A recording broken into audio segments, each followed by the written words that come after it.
Hello students, welcome to the session. आज दोपहर में एक बहुत ही दुखद घटना आप सभी ने सुनी होगी। एयर इंडिया का एक एरोप्लेन जो क्रैश हो चुका है, अहमदाबाद गुजरात की घटना है। और एविएशन हिस्ट्री की अगर हम बात करें तो एक बहुत ही बुरी घटना जिसमें 200 से ज़्यादा लोग मारे गए हैं, वैसी एक घटना हमें देखने को मिली है। यूपीएससी के पर्सपेक्टिव से डेफिनेटली ये एक डिजास्टर है, आपदा है। और आपदा डिजास्टर के पॉइंट ऑफ व्यू से यहाँ से काफ़ी सारी चीज़ें हमें सीखने को मिलती है। उनके बारे में डिस्कशन आज के इस सेशन में हम करने जा रहे हैं। तो बात करते हैं। आज दोपहर 12 जून दोपहर 1 बजे, लगभग 1 बजे 12:45 पर फ्लाइट जो है वो टेक ऑफ करती है। और उसके अगले 30 सेकंड के बाद पायलट जो है वो मे डे कॉल करता है। मे डे कॉल एक ऐसा कॉल होता है, बहुत ज़्यादा इमरजेंसी जब होती है तो पायलट जो है वो मे डे बोलता है। मे डे एक फ्रेंच वर्ड है जिसका मतलब यही है कि आपदा आ गई है, बहुत ज़बरदस्त बुरी स्थिति जो है वो बन चुकी है। तो टेक ऑफ के अगले 30 सेकंड के अंदर ही मे डे कॉल जो है वो पायलट की तरफ से निकल कर आता है। तो डिटेल में थोड़ा सा डिस्कशन करते हैं, घटना क्या है उसके बारे में धीरे धीरे जानकारियां हमें और मिलेगी डेफिनेटली। लेकिन यूपीएससी के पर्सपेक्टिव से disaster management and ethics and integrity वाला जो पार्ट है उसके लिए ये एक बहुत बहुत महत्वपूर्ण न्यूज़ बन जाती है। मैं ये सेशन आपके लिए इतना एडवांस में इसीलिए कर रहा हूं ताकि आप लोगों को पता रहे कि किन किन चीज़ों पर हमें नज़र रखनी है। अब ये इसके ऊपर जो है बहुत सारी रिपोर्ट्स और बहुत सारी न्यूज़ वगैरह आती रहेंगी अगले 2-4 दिनों तक। ये काफ़ी ज़्यादा हॉट न्यूज़ रहेगी। तो उसमें से अपने काम की न्यूज़ क्या है ये आपको समझ आती रहे, इसके लिए ये सेशन मैं आपके लिए कर रहा हूँ। तो disaster management and ethics case study के पर्सपेक्टिव से ये हमारे लिए काफी इंपॉर्टेंट सेक्शन बन जाता है। तो पहले बात करते हैं एयर इंडिया की जो फ्लाइट है जिसका नंबर 171 है, उसका क्रैश हमें देखने को मिलता है। एयर इंडिया की फ्लाइट 171 के अंदर आज हमें क्रैश जो है वो देखने को मिला है। की फैक्ट्स की अगर हम बात करें तो फ्लाइट डिटेल्स की बात करें तो AI-171 एयर इंडिया की फ्लाइट है जिसके अंदर जो एरोप्लेन है, एरोप्लेन जैसे कारों के मॉडल्स होते हैं अलग अलग ब्रांड्स अलग अलग टाइप की कारें बनाती हैं, वैसे ही एरोप्लेन की दुनिया में एक बहुत बड़ी कंपनी है जिसका नाम है बोइंग। बोइंग का जो विमान है जिसका मॉडल नंबर है 787D, सॉरी 787 ड्रीम लाइनर, इसको VTANB के नाम से भी जाना जाता है। ये बोइंग कंपनी का एक एरोप्लेन है जो उड़ा था अहमदाबाद के सरदार वल्लभ भाई पटेल इंटरनेशनल एयरपोर्ट से 12:15 पर, 12:45 पर यह निकलता है। और लंदन का जो एयरपोर्ट है गेटविक एयरपोर्ट के नाम से जिसे जानते हैं, गेटविक एयरपोर्ट के लिए यह रवाना होता है। टोटल अगर हम देखें तो 242 सदस्य थे इसमें, जिसमें से कि 230 पैसेंजर थे और 12 क्रू मेंबर थे, पायलट और बाकी जो एयर होस्टेस वगैरह जो क्रू मेंबर होते हैं 12 लोग वो थे, 230 पैसेंजर इसके अंदर बैठे थे। जिसमें से अगर आप देखेंगे तो 169 इंडियंस थे, भारतीय लोग थे, भारत की नागरिकता वाले लोग थे। 53 ब्रिटन्स थे, ब्रिटेन के लोग थे 53 लोग। 7 लोग जो हैं वो पोर्टुगीज थे, पुर्तगाल के लोग थे। और एक कनाडा का व्यक्ति भी हमें इसमें देखने को मिला है। अभी तक जब मैं ये आपके लिए सेशन कर रहा हूं तब तक 204 से ज्यादा मौत, कंफर्म्ड डेथ हमें देखने को मिल रही है। 242 में से 204 डेथ और 2 लोगों का सर्वाइवल, अभी तक जो न्यूज है उसके अंदर 2 लोग बच चुके हैं और 204 से ज्यादा लोग जो हैं वो यहां पर मारे जाने की सूचना हमें प्राप्त हो रही है। ये डेफिनेटली आंकड़े बदलेंगे, जब आप इस सेशन को देख रहे होंगे तब तक हो सकता है ये आंकड़े बदल चुके हों, पर ये मोटा मोटी आंकड़े फैक्ट्स जो हैं वो हमें देखने को मिल रहे हैं। इसमें 2 सर्वाइवर हैं और प्लेन जो है वो जा करके एक मेडिकल स्टूडेंट्स का जो हॉस्टल था, एक बिल्डिंग थी जो एक हॉस्टल था, उस हॉस्टल से जाकर टकराया है, जहां पर 5 मेडिकल स्टूडेंट्स की मौत की खबर जो है वो तो अभी हमें देखने को मिल ही रही है। घटना कहाँ हुई है? बीजे मेडिकल कॉलेज जो है उसका एक रेजिडेंशियल एरिया है, उसके पास में एक डेंस रेजिडेंशियल एरिया जहां पर बहुत सारे लोग रहते हैं। मेघनी नगर, मेघानी नगर या मेघनी नगर जो है उसके अंदर जो हॉस्टल था इसी बीजे मेडिकल कॉलेज का, उसके हॉस्टल से जाकर के प्लेन टकराया है, क्रैश हुआ है, उसी से जाकर के टकराया है। तो प्लेन क्योंकि जस्ट उड़ा ही था तो फुल लोड था, अंदर फ्यूल जो है वो भरपूर था और वो भरपूर फ्यूल जो है वो उस बिल्डिंग पर जाकर के गिरा तो प्लेन भी जला है, बिल्डिंग भी जली है। अच्छी खासी आप लोगों ने फोटो इमेजेस जो है वो काफी ज्यादा देखे ही होंगे। मैं इमेजेस यहाँ पर नहीं दिखा रहा हूँ क्योंकि कई बच्चे जो है या कई लोग जो हैं उनको ऐसी इमेजेस देखना पसंद नहीं होता है, घबरा जाते हैं, इसलिए मैं ऐसी कोई इमेज जो है वो यहाँ पर नहीं दिखा रहा हूँ। तो मासिव फायर यहाँ पर हो जाती है और काफी ज्यादा स्ट्रक्चरल डैमेज जो है वो यहाँ हमें देखने को मिलता है। बिल्डिंग भी क्षतिग्रस्त हुई है और प्लेन तो पूरा का पूरा क्रैश हो ही गया है। अब इसके पीछे प्रोबेबल कॉज जो माना जा रहा है, अभी हालांकि घटना आज की ही है, इसके ऊपर कोई जांच नहीं हुई है, कोई इन्वेस्टिगेशन नहीं हुई है, कोई बहुत ज्यादा सूचना नहीं है, लेकिन जो इस फील्ड के एक्सपर्ट्स हैं उनकी तरफ से जो कुछ बातें बताई जा रही है कि ऐसे ऐसे कुछ कारण हो सकते हैं, उन कारणों को देख समझने की कोशिश करें तो पहला कारण बताया जा रहा है टेक्निकल एनोमेलीज जो है वो हुई हो सकती है।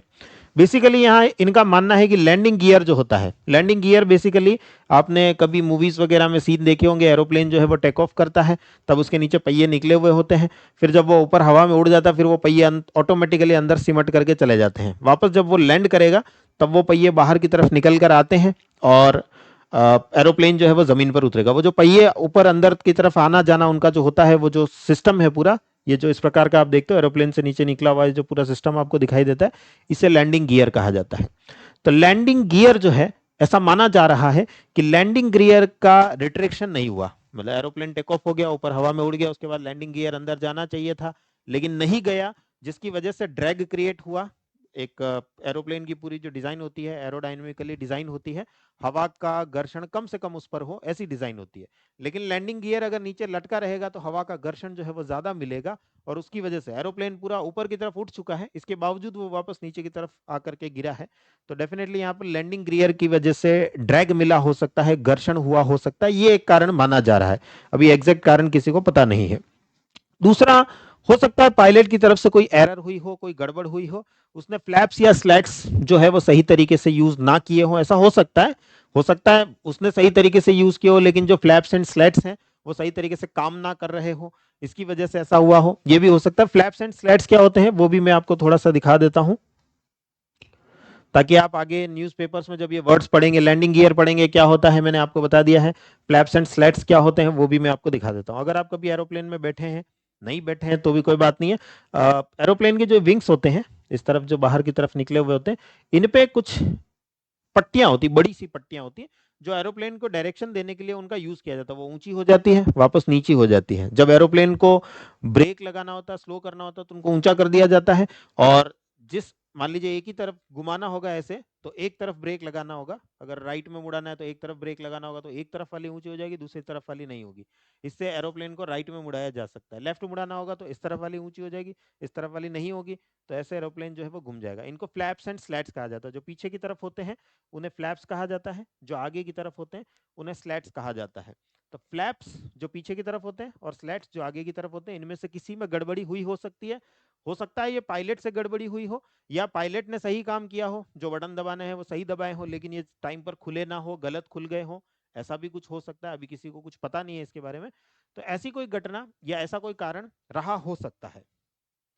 इसके अलावा वेदर कंडीशन भी एक फैक्टर होता है, लेकिन उसको यहाँ पर हम रूल आउट कर देंगे, उसको हम नकार देंगे, क्योंकि मौसम पूरी तरीके से साफ था, दिन का समय था, कोई धुंध, कोई कोहरा, कोई साइक्लोन, चक्रवात, कोई तेज हवा, ऐसी कोई घटना हमें देखने को नहीं मिल रही है। तो ऐसे में मौसम जो है वो यहाँ पर गड़बड़ी का कारण नहीं हो सकता है। और एयरक्राफ्ट का रिकॉर्ड अगर हम देखें, जो पर्टिकुलर मैंने अभी आपको बताया, तो बोइंग एक कंपनी है और उसका जो एरोप्लेन है जिसका नंबर है, मतलब मॉडल का नंबर है ये 787, ये 2011 में इंट्रोड्यूस हुआ था दुनिया के सामने, विश्व के सामने 2011 में निकल कर आया था। और 2011 से लेकर के अभी तक पिछले 14 सालों में ऐसी कोई घटना इसके ट्रैक रिकॉर्ड में नहीं है। यानी ये एरोप्लेन या ये जो मॉडल है उसके साथ भी ऐसी कोई तकनीकी प्रॉब्लम या तकनीकी समस्या नहीं है, क्योंकि ऐसे कई मॉडल पूरे दुनिया में जो है कई सारी रोज टेक ऑफ और लैंडिंग कर रहे हैं, दिन की हजारों टेक ऑफ और लैंडिंग हो रही होगी, कोई समस्या इसमें ऐसी देखने को नहीं मिली पिछले 14 सालों में। तो इसे भी जनरली हम जो है वो कंसीडर नहीं करेंगे कि इस पर्टिकुलर मॉडल में ही किसी तरह की कोई फॉल्ट हो जिसकी वजह से ऐसा हुआ हो। अभी तक पिछले 14 सालों में ऐसी कोई घटना इस मॉडल से हमें देखने को नहीं मिली है। राइट, अब बात करते हैं इमरजेंसी रिस्पांस की। आपातकालीन प्रतिक्रिया किस प्रकार से दी गई है, जो घटना थी वो क्या थी वो हमने समझ ली। अब मेन जो हमारा यूपीएससी का पार्ट स्टार्ट होता है कि हमें इसे एनालाइज करना है अपने दृष्टिकोण से कि हमारे लिए ये किस प्रकार से इंपॉर्टेंट है। तो सबसे पहली चीज अगर हम देखें, रेस्क्यू एंड रिलीफ। पहली चीज, अगर ऐसी कोई घटना होगी, डिजास्टर अगर हम देखते हैं, किसी भी प्रकार की आपदा आती है, तो पहला ही कदम सरकार का जो होना चाहिए वो रेस्क्यू एंड रिलीफ का होना चाहिए। ज्यादा से ज्यादा लोगों को बचाओ, ज्यादा से ज्यादा लोगों को राहत पहुंचाओ। तो रेस्क्यू एंड रिलीफ जो है वो यहाँ पर रैपिड एनडीआरएफ की टीम जो है, नेशनल डिजास्टर रिस्पॉन्स फोर्स जिसे कहा जाता है, वो जल्दी से यहाँ पर उतार दी गई थी। अहमदाबाद जो है वो गुजरात की जो राजधानी है गांधीनगर, उसके बिल्कुल पास में कनरबेशन सिटी है। गांधीनगर और अहमदाबाद दोनों जुड़े हुए शहर हैं, तो डेफिनेटली स्टेट की कैपिटल के पास ही है वो। लग स्टेट की कैपिटल ही मान लो। गांधीनगर छोटा शहर है, अहमदाबाद ज्यादा बड़ा शहर है। और जो एयरपोर्ट है वो भी इस पूरे एरिया का, वेस्टर्न इंडिया का एक काफी बड़ा एयरपोर्ट हमें देखने को मिलता है। तो ऐसे में एनडीआरएफ जो है वो बहुत समय पर यहाँ पर पहुंच गई। तत्काल जो है उन्होंने अपनी कार्यवाही स्टार्ट कर दी। फायर सर्विसेज टाइम पर पहुंच गई एंड इंडियन आर्मी भी टाइम पर पहुंच गई। इसके अलावा जो घायल थे उनको निकालने के लिए ग्रीन कॉरिडोर जो है वो भी जल्दी से बना दिया गया था। ग्रीन कॉरिडोर क्या होता है, जल्दी से हम समझ लेते हैं। ग्रीन कॉरिडोर का मतलब होता है, ऐसी कभी आपातकाल की स्थिति अगर बनती है तो सारी सड़कें जो हैं उन पर सामान्य जो परिवहन होता है वो रोक दिया जाता है, और सिर्फ एम्बुलेंसेज जो है वो सड़क पर चलेंगी, ताकि ज्यादा से ज्यादा लोगों को जल्दी से जल्दी एक जगह से दूसरी जगह पहुंचाया जा सके। हॉस्पिटल पहुंचाना है तो हॉस्पिटल पहुंचाया जा सके, कहीं और पहुंचाना है तो और पहुंचाया जा सके। इसके लिए वो सड़क जो है डेडिकेटेडली इसी काम में ले ली जाती है, उसे ग्रीन कॉरिडोर कहा जाता है। हो सकता है आधी सड़क काम में ली जाए, आधी सड़क आम जनता के लिए खोल दी जाए, एक तरफ का पूरा रास्ता इसी काम के लिए काम में लिया जाए, ऐसा किया जाता है। तो ऐसी जो व्यवस्था की जाती है उसे ग्रीन कॉरिडोर के नाम से जाना जाता है। तो ग्रीन कॉरिडोर भी यहाँ पर बनाया गया। कंपनसेशन, मुआवजे की और सहायता की अगर हम बात करें तो एयर इंडिया, जैसा आप जानते हैं, टाटा ग्रुप की कंपनी है। टाटा ग्रुप ने इसे खरीदा है। अभी कुछ समय पहले ही आपने देखा होगा टाटा ग्रुप ने एयर इंडिया को खरीदा था। तो एयर इंडिया की पेरेंट कंपनी होने के नाते टाटा ग्रुप ने 1 करोड़ रुपए का मुआवजा प्रति विक्टिम, जो प्रति पीड़ित जो है, प्रत्येक पीड़ित जो है उसे 1 करोड़ रुपए का मुआवजा यहाँ पर घोषित किया है। साथ ही उन्होंने ये भी कहा है जितने भी लोग घायल हैं उनका मुफ्त में उपचार जो है वो टाटा ग्रुप की तरफ से करवाया जा रहा है। जितना भी नुकसान हुआ है, जो बिल्डिंग, कॉलेज की बिल्डिंग जो है वो गिर गई है, वो जल गई है, पूरी तरीके से खत्म हो चुकी है, तो उसको नया बनाने का काम भी जो है वो टाटा ग्रुप करेगा। ये इन्होंने अपनी तरफ से पूरी तरीके से घोषणा जो है वो कर दी है। सर्वाइवर्स और इंजर्ड सबको पूरी तरीके से मेडिकल फैसिलिटी देने का काम भी करेंगे। इंटरनेशनल इन्वॉल्वमेंट की अगर हम बात करें तो भारत की जो संस्था है, भारत में director general of civil aviation जो होते हैं, डीजीसीए के नाम से हम इन्हें जानते हैं, यही भारत में होने वाली जितनी भी फ्लाइट्स हैं उन सबको रेगुलेट करने का काम जो है वो यही व्यक्ति देखता है। डीजीसीए के नाम से हम इन्हें जानते हैं, इनका पूरा ऑफिस होता है। तो वो डीजीसीए भारत का, प्लस यूके की जो एएआईबी नाम की संस्था है, जैसे भारत में डीजीसीए होता है वैसे यूके में एएआईबी होता है। यूएस की जो एनटीएसबी है, ये सब मिल करके काम करेंगे। अभी इसके ऊपर एक संयुक्त जांच जो है वो लगाई जाएगी। और जैसे भारत में सारी एविएशन इंडस्ट्री को डीजीसीए देखता है, वैसे इंटरनेशनल लेवल पर आईसीएओ देखता है। इंटरनेशनल सिविल एविएशन ऑर्गेनाइजेशन के नाम से हम इसे जानते हैं। हिंदी में इसे अंतरराष्ट्रीय नागरिक विमानन संगठन के नाम से जाना जाता है। इनका एनेक्स 13 जो है उसके अंतर्गत ये सभी संस्थाएं मिलकर के इसकी जांच करेंगी। ये भारत से फ्लाइट जो है वो ब्रिटेन जा रही थी, तो डेफिनेटली भारत और ब्रिटेन तो इसमें इन्वॉल्व हो ही जाते हैं, और यूएस भी इसमें इन्वॉल्व है। तो तीनों देश जो है मिलकर इस पर काम करेंगे, इसकी जांच की जाएगी। ट्रांसपोर्ट मैनेजमेंट की बात करें तो अहमदाबाद की एयरपोर्ट पर बाकी जितनी भी फ्लाइट्स थी उनको सस्पेंड कर दिया गया, निरस्त कर दिया गया उसी समय। और जितने भी लोग वहां पर फंसे हुए थे, जिस जिस फ्लाइट में ये घटना हुई है उसके अलावा भी उस एयरपोर्ट पर बहुत सारे लोग थे जिनको कहीं आना जाना था डेफिनेटली। और क्योंकि एयरपोर्ट की सारी गतिविधियां सस्पेंड कर दी गई हैं तो अब उनका आना जाना रुक गया है, फ्लाइट कोई जा नहीं रही है। तो उनको अपने जगहों पर आने जाने के लिए, गंतव्य स्थान पर आने जाने के लिए वंदे भारत ट्रेन जो है उसको भी डेडिकेटेडली इसके लिए चलाया गया कि सभी लोग जो है वो यहाँ पर आ जा सके। आपको पता होगा गुजरात में जो है अमित शाह भी जो है वो पहुंच चुके हैं, अभी पहुंच चुके हैं, इस पूरी घटना का जायजा वो ले रहे हैं। अब बात करते हैं इसके इम्प्लीकेशंस क्या होंगे, निहितार्थ क्या होंगे, इससे हमारे लिए समझने की चीजें क्या निकल कर आती हैं। पहला आता है एविएशन सेफ्टी। जो विमानन है या विमान जो उड़ते हैं उनकी सुरक्षा पर सवाल यहां पर डेफिनेटली उठते हैं। तो सवाल सीधा एयरक्राफ्ट की मेंटेनेंस पर उठते हैं। हो सकता है यह घटना एयरक्राफ्ट के मेंटेनेंस सही ना होने की वजह से हुई हो, ऐसा भी हो सकता है। मेंटेनेंस पर सवाल उठता है, पायलट की ट्रेनिंग पर सवाल उठता है, हो सकता है पायलट की गड़बड़ी, अभी हमें नहीं पता, कारण हमें नहीं पता है, लेकिन इनमें से कोई कारण तो रहा होगा। घटना ऐसे ही बिना किसी कारण के तो हुई नहीं होगी, तो क्या कारण है इसकी सूचना हमें डेफिनेटली आगे पता चलेगी। और जैसे ही इसकी जानकारी आपको मिलेगी वैसे ही आपके लिए ये एक केस स्टडी बन जाएगी। हो सकता है ये पायलट की गलती हो तो आपके लिए केस स्टडी बन जाएगी, हो सकता है ये मेंटेनेंस की प्रॉब्लम हो तो आपके लिए ये केस स्टडी मेंटेनेंस के लिए बन जाएगी। तो ऐसे कारण जब भी पता चलेगा तो ये आपके लिए क्लैरिटी जैसी आएगी, आपके लिए ये और एविएशन सेफ्टी वाला पॉइंट जो है आप उसके बारे में अपने नोट्स के अंदर उसको मेंशन कर सकते हैं। मेंस में जब हमें लिखना होगा तो हम उस पॉइंट को वहां पर मेंशन कर सकते हैं। इसके अलावा दूसरी चीज जो है, जो ये घटना दिखाती है, जनरली एयरपोर्ट्स अगर आप देखेंगे तो शहर से दूर बनाए जाते हैं, ताकि ऐसी किसी कोई घटना हो तो शहर के लोग जो हैं, शहर अर्बन एरिया जो होता है, शहरी क्षेत्र जो होता है, हम जानते हैं वहां पर पॉपुलेशन जनसंख्या ज्यादा होती है, और अगर किसी ऐसी प्रकार की कोई दुर्घटना होती है कभी भी, तो डेफिनेटली इसका असर उस एयरपोर्ट के आसपास के लोगों पर पड़ेगा। तो ऐसे में जनरली जो एयरपोर्ट्स होते हैं वो शहर से दूर बनाए जाते हैं। लेकिन यहाँ अहमदाबाद की घटना में हम क्या देख रहे हैं, एरोप्लेन उड़ा और अगले 30 सेकंड में जाकर के गिरा, जहां जाकर के गिरा वहां पर पूरा का पूरा एक कॉलेज था, जो कि और एक हेवी रेजिडेंशियल एरिया था। वो मेघानी नगर जो है वो एक हेवी रेजिडेंशियल एरिया है, ग्रहीय क्षेत्र है, लोग वहां पर रहते हैं, काफी ज्यादा मात्रा में पॉपुलेशन वहां पर रिसाइड करती है। तो अर्बन प्लानिंग एंड इंफ्रास्ट्रक्चर पर भी सवाल उठते हैं। शहरी नियोजन, मेघानी नगर जो है वो रनवे के बिल्कुल पास है, जो कि गलत बात है।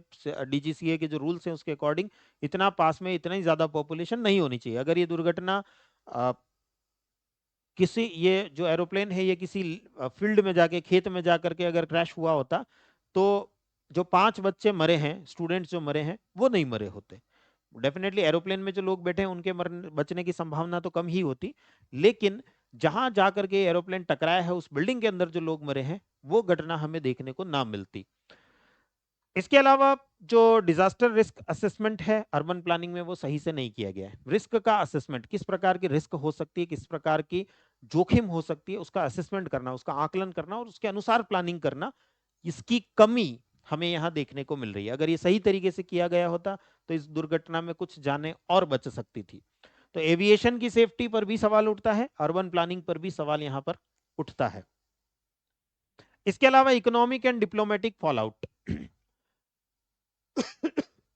आर्थिक और कूटनीतिक नतीजों की अगर हम बात करें तो बॉइंग जो है, जिस कंपनी का ये विमान था, ये घटना होने के बाद उनका शेयर जो है वो 5 से 9% गिर चुका है।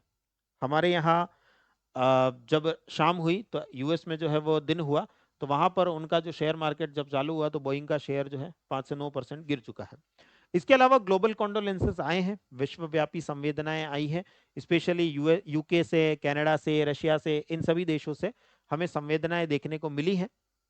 और एक और समस्या ये रहेगी, जो लोग काफी ज्यादा जल चुके होंगे, काफी ज्यादा बॉडीज उनकी खत्म हो चुकी होगी, हम पहचान भी नहीं पाएंगे कि ये ब्रिटिश का नागरिक था, कि ये इंडिया का नागरिक था, कि कनाडा का नागरिक था, कि पोर्टुगल का नागरिक था। तो उन वापस उनको उनके परिवार तक पहुंचाना जो है वो काफी ज्यादा यहाँ पर समस्या अपने आप में रहेगी। तो यहाँ से हमें क्या सीखने को मिलता है, ये सारी चीजें हमने देखी। अब यहाँ से हमें किस किस पेपर के लिए क्या क्या चीजें देखने को मिलती है। सबसे पहले अगर हम बात करें जीएस पेपर 3 में डिजास्टर मैनेजमेंट वाला जो पार्ट होता है, आपदा प्रबंधन वाला पार्ट जो होता है, उसके लिए कुछ चीजें हमें यहाँ सीखने को मिलती हैं। जैसे एनडीआरएफ का रोल कैसा रहा। अभी इस केस स्टडी में अगर हम देखें तो एनडीआरएफ जल्दी से काम करने आ गया था, जल्दी से काम स्टार्ट हो गया था, तो यहाँ पर एनडीआरएफ का रोल क्या रहा, बेहतर रहा, अच्छा रहा।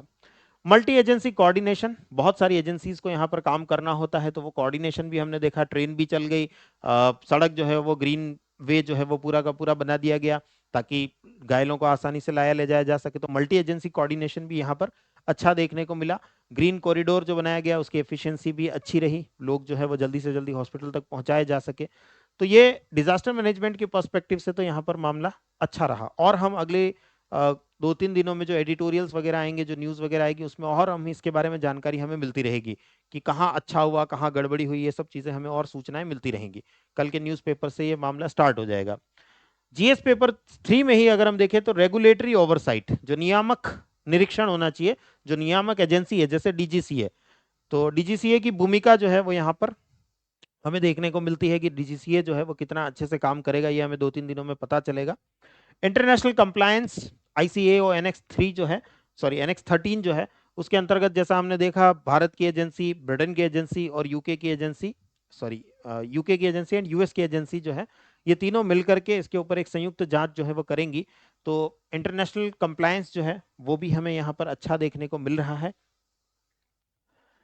एथिक्स एंड अकाउंटेबिलिटी की बात करें, अकाउंटेबिलिटी की अगर हम बात करें, मामला जो है वो एयर इंडिया की तरफ से गड़बड़ हुई है, तो टाटा ग्रुप ने जल्दी से जिम्मेदारी ली और जो कुछ भी नुकसान हुआ है सभी कुछ भरने की बात जो है जल्दी से करी। मतलब इन्होंने कोई समय नहीं लिया 2 दिन 4 दिन बाद कुछ डिक्लेयर करें, ऐसा कुछ भी नहीं किया है। जैसे ये घटना उनके संज्ञान में आई होगी, उन्होंने जल्दी से जो है 1 करोड़ रुपीस का कंपनसेशन डिक्लेयर कर दिया। जो बिल्डिंग ध्वस्त हुई है उस बिल्डिंग को पूरी तरीके से सही करेंगे। जितने भी लोग घायल हैं, किसी भी कारण से घायल हुए हैं, वो एरोप्लेन से ही नहीं, आगे बिल्डिंग में घायल हुए हों या और इसमें किसी प्रकार की कोई दुर्घटना और हुई हो, छोटी बड़ी कोई भी प्रकार का विक्टिम हो, घायल हो, तो उसकी सहायता करने की भी बात जो है टाटा ग्रुप ने यहाँ पर करी है। तो यहाँ पर अकाउंटेबिलिटी टाटा ग्रुप ने दिखाई है। And GS paper 1 and 3, GS paper first geography वाला पार्ट और जीएस पेपर 3 इकोनॉमी वाला पार्ट में अगर हम देखें तो इंफ्रास्ट्रक्चर जो है, अवसंरचना, बुनियादी ढांचा जिसे हम कहते हैं, उसकी योजना, वहां पर बहुत सारे सवाल यहां पर उठते हैं। अर्बन सेफ्टी पर सवाल यहां पर उठते हैं। एयरपोर्ट जोनिंग पर सवाल उठते हैं, एयरपोर्ट किस जोन में होना चाहिए, कितना पॉपुलेशन से, जनसंख्या से, शहर से दूर होना चाहिए, इस पर सवाल उठते हैं। और अगर ऐसी कोई गड़बड़ हो जाए तो उसको खत्म कैसे किया जाए, मिटिगेट कैसे किया जाए, उसकी क्या प्लानिंग थी, इस पर भी सवाल उठते हैं। तो यहाँ बहुत सारी चीजें, बहुत सारी केस स्टडीज हमें एक साथ मिल जाती हैं जिन पर हमें नजर रखनी होगी। अभी अगले 2 3 4 दिन जो होंगे, 5 7 दिन जो होंगे, वो न्यूज़पेपर्स में ये न्यूज़ जो है वो बनी रहेगी, इस पर बहुत सारे आर्टिकल्स आते रहेंगे। तो हमें बहुत सारी जानकारियां यहाँ पर आपको इन दृष्टिकोण से अपनी नजरें गड़ाई रखनी है। इन दृष्टिकोण से अगर आप अपनी नजर को गड़ाए रखोगे, आपको बहुत सारी सूचना मिलती रहेगी जो आपको अपने नोट्स में अपडेट करती रहनी है। आपने इंफ्रास्ट्रक्चर के नोट्स बना रखे होंगे, वहां पर आप इस पॉइंट को अपडेट करेंगे। आपने एथिक्स के नोट्स बना रखे होंगे, अकाउंटेबिलिटी का पार्ट के नोट्स बना रखे होंगे, वहां पर आप इसको अपडेट करते हैं। ये पूरी केस स्टडी बन गई जो आप वहां पर नोट कर लेंगे। साथ ही साथ जब आप आंसर लिखेंगे तो इस केस स्टडी को एग्जाम्पल के रूप में वहां पर यूज कर सकते हैं। राइट। इसके अलावा वही जैसा मैं बता रहा हूं, केस स्टडी में इसकी आप उपयोगिता ले सकते हैं जहां पर भी जैसे भी जरूरत पड़े। हमें प्लानिंग के लिए यूज करना है, ज्योग्राफी ऑप्शनल है आपका, वहां पर भी अर्बन प्लानिंग जो है वो अपने आप में एक वो लंबा चौड़ा टॉपिक है, तो डेफिनेटली वहां पर आप इसको as a case study use कर सकते हैं। डिजास्टर मैनेजमेंट ज्योग्राफी ऑप्शनल में भी है, जीएस पेपर 3 में भी है, वहां पर आप इसको as a case study use कर सकते हैं। GS paper 4 ethics and integrity वाला, अकाउंटेबिलिटी वाला जो पार्ट है, वहां पर आप इसको एक केस स्टडी के रूप में यूज कर सकते हैं। तो काफी ज्यादा जगहों पर ये आपके लिए महत्व रखने वाला पॉइंट यहाँ पर बन जाता है। और इससे जुड़ी बहुत सारी जानकारियां आपको अगले 5 से 7 दिनों के अंदर न्यूज़पेपर्स देते रहेंगे। तो न्यूज़पेपर्स पर पूरी निगाह आपको बनाए रखनी है। न्यूज़पेपर्स को अगर आप चूक गए तो यहाँ पर आपको बहुत ज्यादा अपने आप पिछड़ जाएंगे। जिन बच्चों ने यहाँ पर न्यूज़पेपर पर इन सब दृष्टिकोण से नजर बना करके रख ली, वो यहाँ पर अपने आप को, खुद को एनरिच कर लेंगे, खुद को समृद्ध कर लेंगे और वो आगे निकल जाएंगे और उनके पास में एक अच्छा कंटेंट तैयार हो जाएगा। जो डेफिनेटली अभी जो बच्चे मेंस दे रहे होंगे उनके लिए तो ये काफी ज्यादा इंपॉर्टेंट है। जिन बच्चों का अभी प्रीलिम्स क्लियर हुआ है, कल ही प्रीलिम्स का रिजल्ट आया है, तो जिन बच्चों का प्रीलिम्स क्लियर हुआ है उनको डेफिनेटली मेंस के लिए ये बहुत काम की न्यूज जो है वो बन जाती है। जीएस पेपर 1 के लिए, जीएस पेपर 3 के लिए, जीएस पेपर 4 के लिए, और ऑप्शनल ज्योग्राफी है तो वहां पर भी आपके लिए इंपॉर्टेंट बन जाती है। राइट।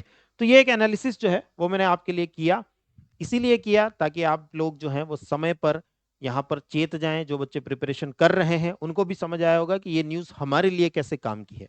कोई भी इस प्रकार की जो न्यूज़ अगर आप न्यूज़पेपर में देख रहे हैं, टीवी में देख रहे हैं, टीवी चैनल्स पर देख रहे हैं, तो हमारे लिए पर्टिकुलरली यूपीएससी की तैयारी अगर हम कर रहे हैं तो यूपीएससी की तैयारी के दृष्टिकोण से वो न्यूज़ हमारे लिए किस प्रकार से काम की है, किस चश्मे से हमें उनको देखना है, किस पॉइंट ऑफ व्यू से हमें उन न्यूज़ को देखना है, और क्या चीजें हैं जिन पर हमें नजर गड़ाए रखनी है। अभी बहुत सारी रिपोर्ट्स जो है वो आएंगी अगले 5 7 दिनों में, बहुत सारे एडिटोरियल्स आएंगे, वहां से बहुत सारे पॉइंट्स आपको मिलेंगे इन सब दृष्टिकोण पर काम करने के लिए। तो वहां वो पॉइंट जिसने पकड़ लिया वो डेफिनेटली इस रेस में आगे निकल गया, जो नहीं पकड़ पाया वो इस रेस में पीछे का पीछे रह जाएगा। ये जो पीडीएफ है ये आपको मिल जाएगी टेलीग्राम चैनल पर। जिन बच्चों ने टेलीग्राम चैनल अभी ज्वाइन नहीं किया है, @PV सर जी टेलीग्राम पर जाकर के अगर आप डालेंगे PVSIRJI, तो उस पर आपको टेलीग्राम चैनल मेरा मिल जाएगा, प्रवीण वैष्णव पीवी सर के नाम से। वहां पर ये सारी पीडीएफ आप लोगों के लिए अपलोड हो रही है। अगले कुछ समय में मैं आपको लोगों के लिए क्वेश्चंस भी स्टार्ट करने वाला हूँ। हर डेली आपके लिए जो है कुछ क्वेश्चंस अपलोड होते रहेंगे, आपको वहां पर आंसर अपना देना होगा पोल्स के अंदर। व्हाट्सएप चैनल से आप जुड़ सकते हैं प्रवीण वैष्णव पीवी सर से। फेसबुक पे जो है ग्रुप बना रखा है मैंने, सॉरी पेज बना रखा है मैंने पीवी सर के नाम से, आप वहां पर ज्वाइन हो सकते हैं मेरे साथ। ट्विटर पर @प्रवीण पीवी सर के नाम से मेरा हैंडल है, उससे आप जुड़ सकते हैं। और इंस्टाग्राम पर भी मेरा हैंडल जो है वो @PV सरजी है, SIRJI। तो आप इनमें से किसी भी प्लेटफॉर्म पर अगर हैं तो मेरे साथ में जुड़ सकते हैं, वहां पर आपको सारी सूचनाएं मिलती रहेंगी। चलिए तो मिलते हैं नेक्स्ट सेशन के अंदर। ये सेशन अगर आपको अच्छा लगा है तो इसे लाइक करें, हमारे चैनल को सब्सक्राइब करें और ज्यादा से ज्यादा लोगों के बीच में इस सेशन को शेयर करें, ताकि बहुत सारे बच्चे जो यूपीएससी एस्पिरेंट्स हैं, यूपीएससी की तैयारी कर रहे हैं, उनके लिए ये सफल सिद्ध हो सके। थैंक यू, मिलते हैं नेक्स्ट सेशन में।